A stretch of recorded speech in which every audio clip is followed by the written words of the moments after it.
So first thing first, we have to understand that the war was very, very devastating. And in particular, it was devastating for France. France, during the negotiations, wanted to be very, very harsh on Germany, like incredibly harsh. So far more so than the British and the Americans, who just wanted a so-called like just peace. They wanted self-determination, etc., etc. France, however, wanted a harsher peace because of what the Germans had done to them during the war. So to understand why the French were as harsh on the Germans as they were, we have to look at the casualty rate. So this is the killed in action, wounded and missing during the war. So the different percentages for the different countries. America, 8% of its troops.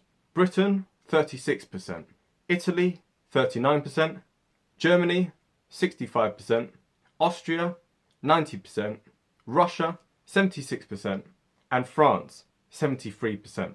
Germany, which was a defeated power, only had a casualty rate of 65%, whereas France, a victorious power, had a 73% casualty rate. And then when we look at the amount of people who died in the war, if we compare the 900,000 British troops who died in World War One compared to the 1.36 million French troops who died during that war, again, we get a bit of perspective. Like the French really bled themselves white, as they would say, and kind of went. And 25% of all French men aged 18 to 30 died in that war. And obviously, most of the Western Front took place in France itself. And the fact that the Western Front was on French territory meant that all those years of trench warfare, of shelling, of gas, of all these kind of things that happened there, it left a large chunk of France, which also happened to be the industrial base of France as well. This whole section was known as the Zone Rouge, so or the so-called red zone. The amount of mines, the amount of unexploded shells, the amount of poisoning of the land, from the leakages from different chemicals, etc., meant that for years and years afterwards, there was parts of northern France which were uninhabitable. These areas, in some places, were 100% destroyed. So it was completely impossible for humans to live there, for you to grow any kind of plants, for you to do any sort of farming, for you to build houses, nothing. And even today, they have what's known as the iron harvest. Every single year, French farmers and people are digging up unexploded shells. So over 100 years after the war ended, people in that region are still impacted by it. And some areas, even to this day, 99% of plants cannot live there because of the amount of arsenic poisoning of the soil there. And this is all partly to do with the fact that there's estimated to have been 300 million duds. Now, a dud is an unexploded shell. So this gives you a perspective of the amount of shells that were fired throughout the course of those 4 years. 300 million of them didn't even explode. France was not going to have suffered all of these casualties and this much destruction of its land without wanting to exact real damage to the Germans. And this is what the French President Clemenceau said to President Wilson and to British Prime Minister David Lloyd George. He said that the Americans, you've got an ocean, the British, you've got the Channel and stuff, right?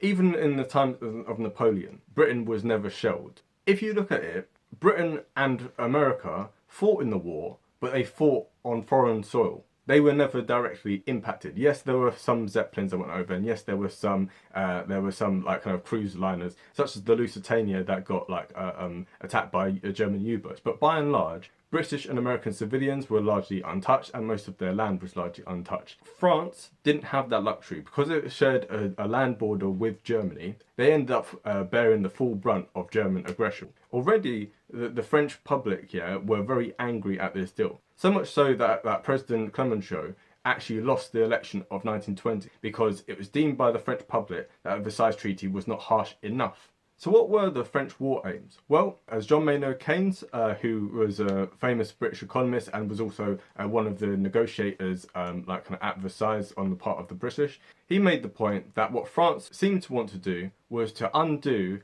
everything that had been done since 1870. So with the unification of Germany, it seemed that France wanted to dismantle Germany and to weaken it to such a point that it had basically gone back almost 50 years. They wanted to have very harsh reparations.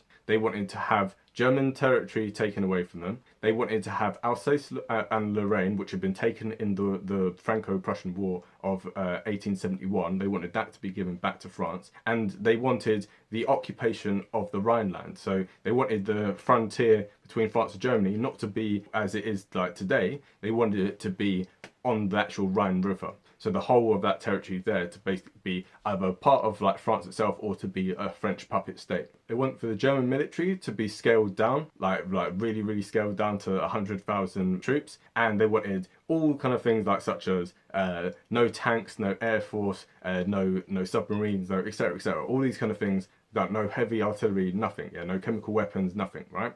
So it's literally just a defensive like kind of army. Now, I have to say, not just as an Englishman, upon doing a bit of research for this, what were the French complaining about? Because like they got everything. Like I don't understand. Like it took 2 months for the British and Americans to try and talk them down from completely occupying the Rhineland, but it was still military occupied by the Allies. This is something that's not really talked about much. The Rhineland from 1919 to 1930 had Allied troops on German soil military occupying it. So when we talk about the remilitarization of the Rhineland in 1936, we have to understand that just 6 years prior, you still had Allied troops occupying that territory. So in terms of French war aims, I'm struggling by looking at this to see what France didn't get, other than a complete destruction of the German state itself. I can't actually see what more could have been done to actually address the French war aims. I can't see of anything which they kind of lost out on. I obviously understand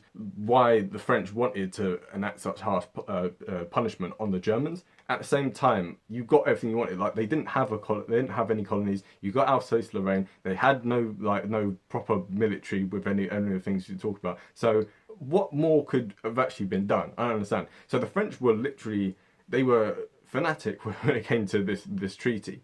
The British, however, took a much more conciliatory kind of like stance, because as we've discussed in the previous video, and actually as we'll go on to in a future video, I don't know when that'll come, but it'll come at some point. We're talking about having a balance of power. Yeah, the British wanted a balance of power on the continent. This has been the British national interest for the last 500 years, to ensure that no one power ends up having a complete monopoly of power on the continent. That's why after the Napoleonic Wars, when you had the Congress of Vienna, you wanted to make sure that France, even though it had tried to take over the whole continent, that France wasn't destroyed. And they kind of wanted to do the same with Germany. They didn't want to completely destroy Germany because they understood that A, France would be far too powerful, and B, with the threat of like communism from Russia, they wanted to have like a bulwark against that, right? And so they understood that while they wanted Germany to be strong enough to not compete with Britain, so they didn't want them to have colonies, they didn't want them to have a strong navy, they wanted to reduce their military size, etc. They didn't want to completely punish the Germans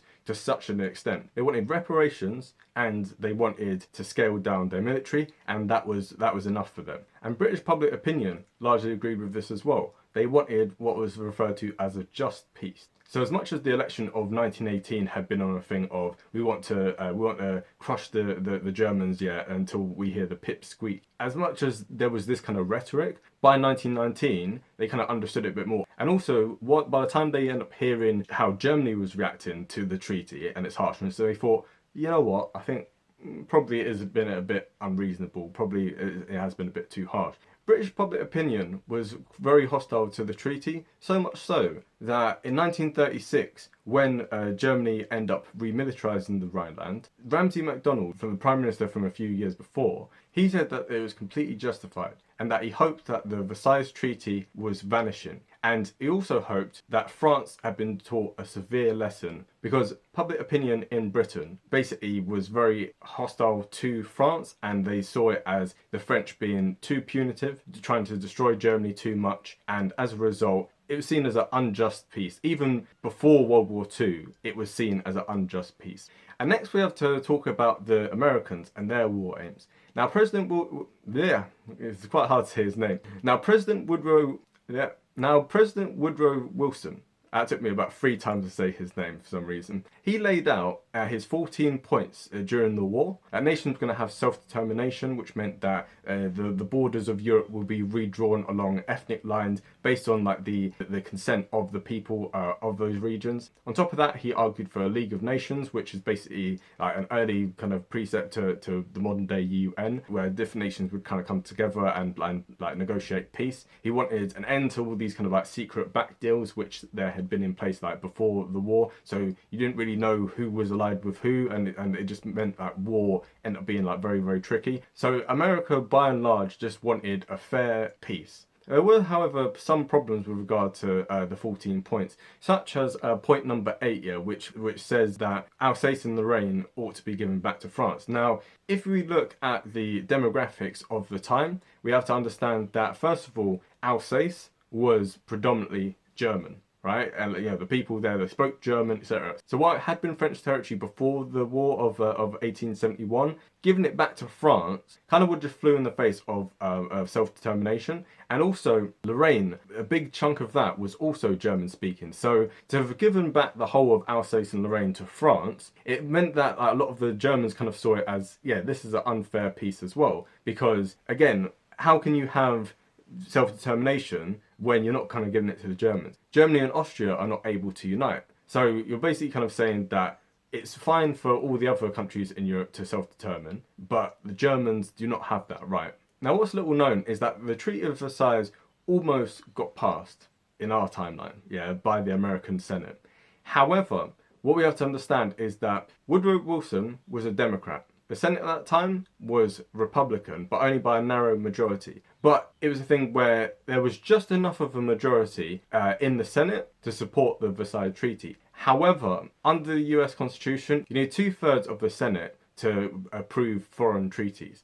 And there were a group of senators known as the Irreconcilables who numbered about anywhere between 12 and 18 who were dead set against the treaty. Now, many of these happened to be Irish Americans or German Americans, and so they felt that the treaty was very, very harsh against Germany, and they themselves, because of their kind of like their Anglophobia, like their anti-British sentiment, they believed that the treaty was far too much in Britain's favour, and so many of these people said, under no circumstances are we backing this. Now, another problem with all this is that Woodrow Wilson, during the negotiations, didn't allow any Republicans to come along for the negotiations with him, which meant that the Versailles Treaty was seen as a largely a partisan issue, and so was the later League of Nations. So because he didn't reach across the aisle and try and get this kind of consensus, it meant that many people in America were very skeptical of both of these things. When the Republicans came to Wilson and said, okay, we don't like the treaty, however, there are some bits in this, if you make some like reforms on this, you make some little tweaks here, we can kind of get behind it. It's a bit too harsh for us, make a few changes and we can get behind it. He and many other Democrats flat out refused. And so as a result, on the 19th of November, even though they were quite close to getting this 2/3 majority, it failed. And so as a result, America didn't ratify it, and they also didn't end up joining the League of Nations, which meant that America kind of went further into isolationism. So a lot of the things that happened on the continent later, America was not part of until Germany declared war on them in 1941, which is also another video of ours that you should check out. What if Hitler didn't declare war on the USA? Definitely check that out.